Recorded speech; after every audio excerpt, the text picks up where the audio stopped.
अस्सलामुअलैकुम दोस्तों, आज हम एक दिलचस्प वर्ड पर बात करने वाले हैं जो कहानियों में शानदार और दिलचस्प किस्मों को डिस्क्राइब करने के लिए इस्तेमाल होता है और वो वर्ड है एपिक।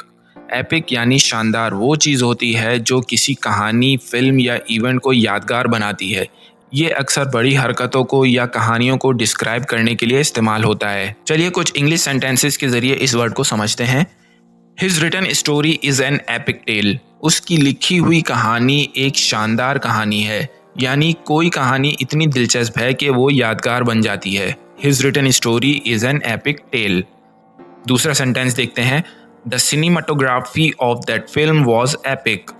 उस फिल्म की सिनेमाटोग्राफी शानदार है, यानी कि फिल्म की विजुअल्स या शूटिंग इतनी ज़बरदस्त थी कि वो यादगार बन गई। तो दोस्तों, एपिक यानी शानदार वो चीज़ है जो यादगार और दिलचस्प होती है। इसको इस्तेमाल करके हम अपने किस्सों को और भी यादगार बना सकते हैं। अगर आपको ये वीडियो पसंद आया हो और इस वर्ड का मतलब समझ में आ गया हो तो लाइक करना और दोस्तों के साथ शेयर करना मत भूलिए। मिलते हैं अगली वीडियो में, तब तक के लिए खुदा हाफिज़।